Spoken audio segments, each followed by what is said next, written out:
horse friends, and welcome to the Imperfect Question.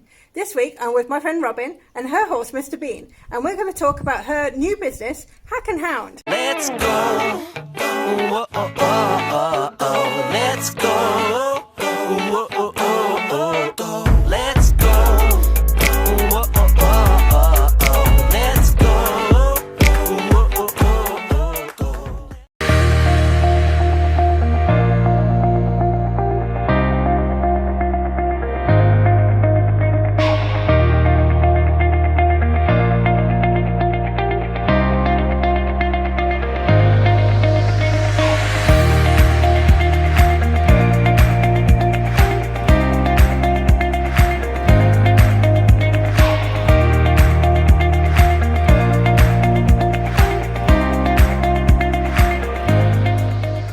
Hi, I'm Robbyn, the owner of Hack and Hound, a small equine and dog accessory business based in West Wales. I'm here today with Mr. Bean, so he's one of the inspirations behind the business. Everything equestrian I've designed to be bold and beautiful, so that you stand out in the crowd, something that people should really want to put on and never want to take off. So it's really interesting that you've decided to take a career in the equine industry. What made you decide to work within the horse industry? There's only two things in the whole world that actually interest me, the horses and dogs. Yeah. So it kind of makes sense to do that. I've always worked for other people. I've always wanted to have my own business. I'm not a fantastic rider, so I'm not going to become a coach or anything like that. And I've left it too late to be a stunt rider. So the only thing left that I'd like is to be able to design my own range of clothing accessories for the two things that I really enjoy. So it's the horses and the design that's brought you together into this kind of area. Yeah, definitely. I don't have much experience in design, but it seems to have gone pretty well so far by using the knowledge that I've built up over the years of having horses and dogs to find out what people are missing in the products that are already available.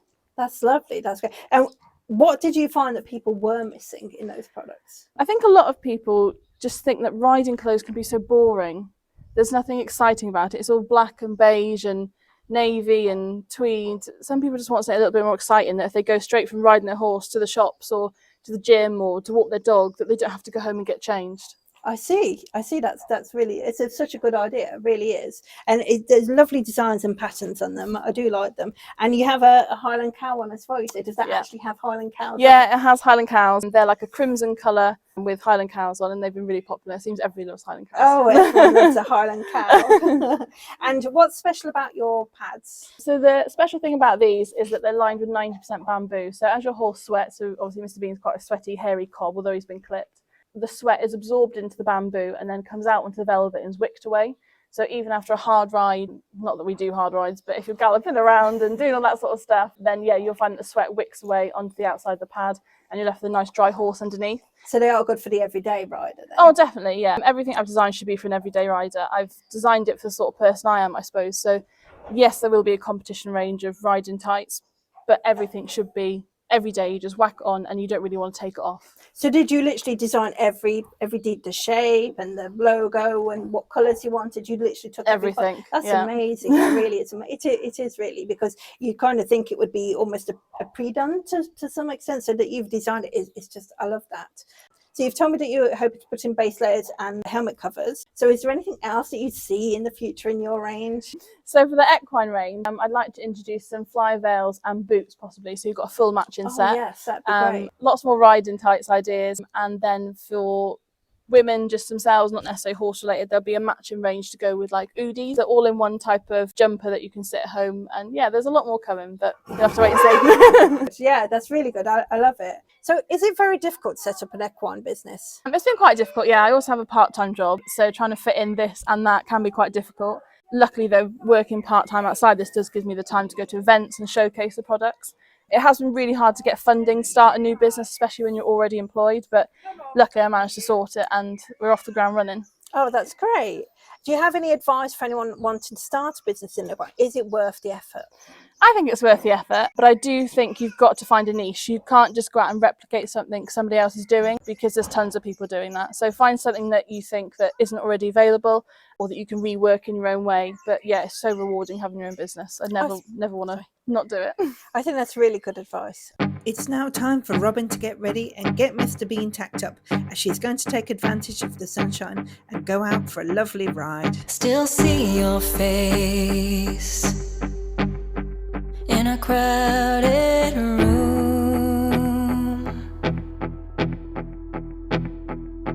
Always catch your gaze as I fall into getting lost in you. This place feels safe, full of hidden truths. Never known a peace like this. It's a part of you I'll miss. It's a part of you I know I'm gonna miss. 'Cause all this pain there was before is still chasing after more. So there's a real good chance I'll be gone by noon. Something's out there calling me, always begging me to leave. So you can find me out here howling at the moon. Have you ever seen a wildflower bloom?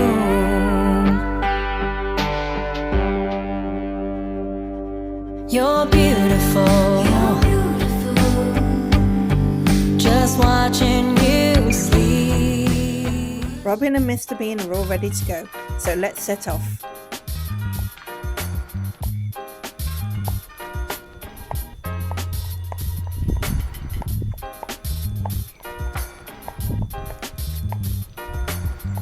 Just a short trip down a lane, we find a lovely big field for them to ride in.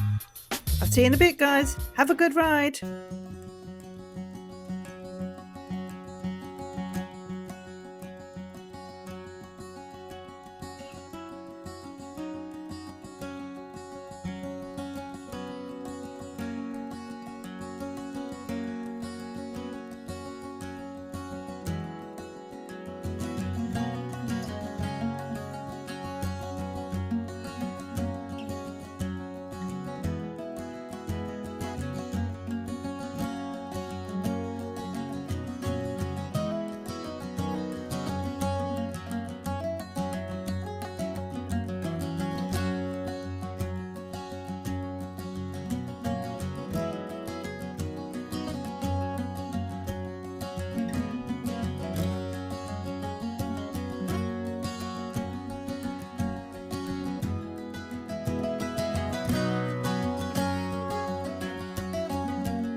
And they're back, and it looks like they had a lot of fun. I think possibly there's time for another jump just before we head back.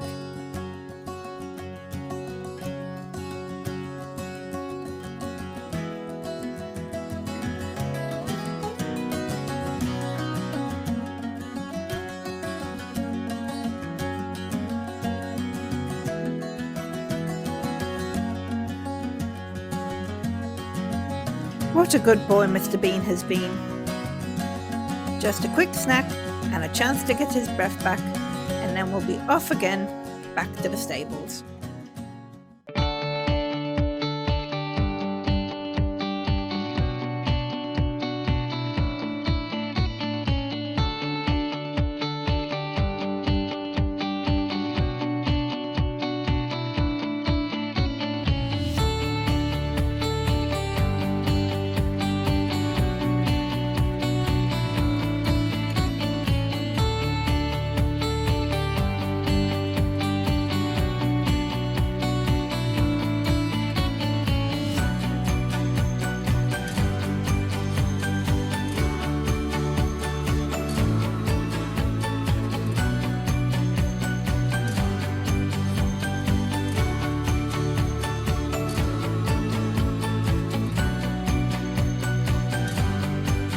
On our way back, we came across some other people and ponies from the stable, and also Henry the dog.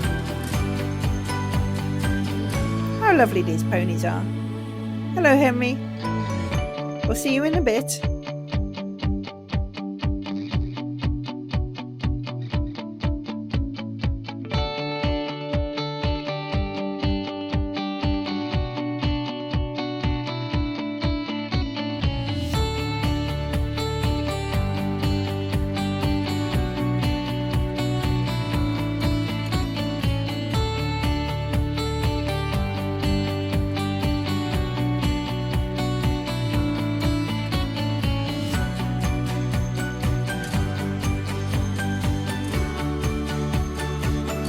Back at the yard, I think Robbyn and Mr. Bean had a wonderful ride together. After Henry's walk, we borrowed him so that he could show off Robbyn's new dog products. Look how smart he looks in them, and look how well behaved he is. Good boy, Henry. Okay, so I'm going to show you a couple of different ways that you can use our 9-point lead. So the first one is to have it clipped onto your collar and then use the bottom ring. So this gives you a medium lead for everyday walking. Sit, Henry. Good boy. So that's a medium type lead. The little handle here works as a traffic control lead. So if you need to keep your dog nice and close because you're in traffic, then you want to grab hold of this part and then you've got them nice and close without having to adjust the lead. You can also use it as a waist lead, like this.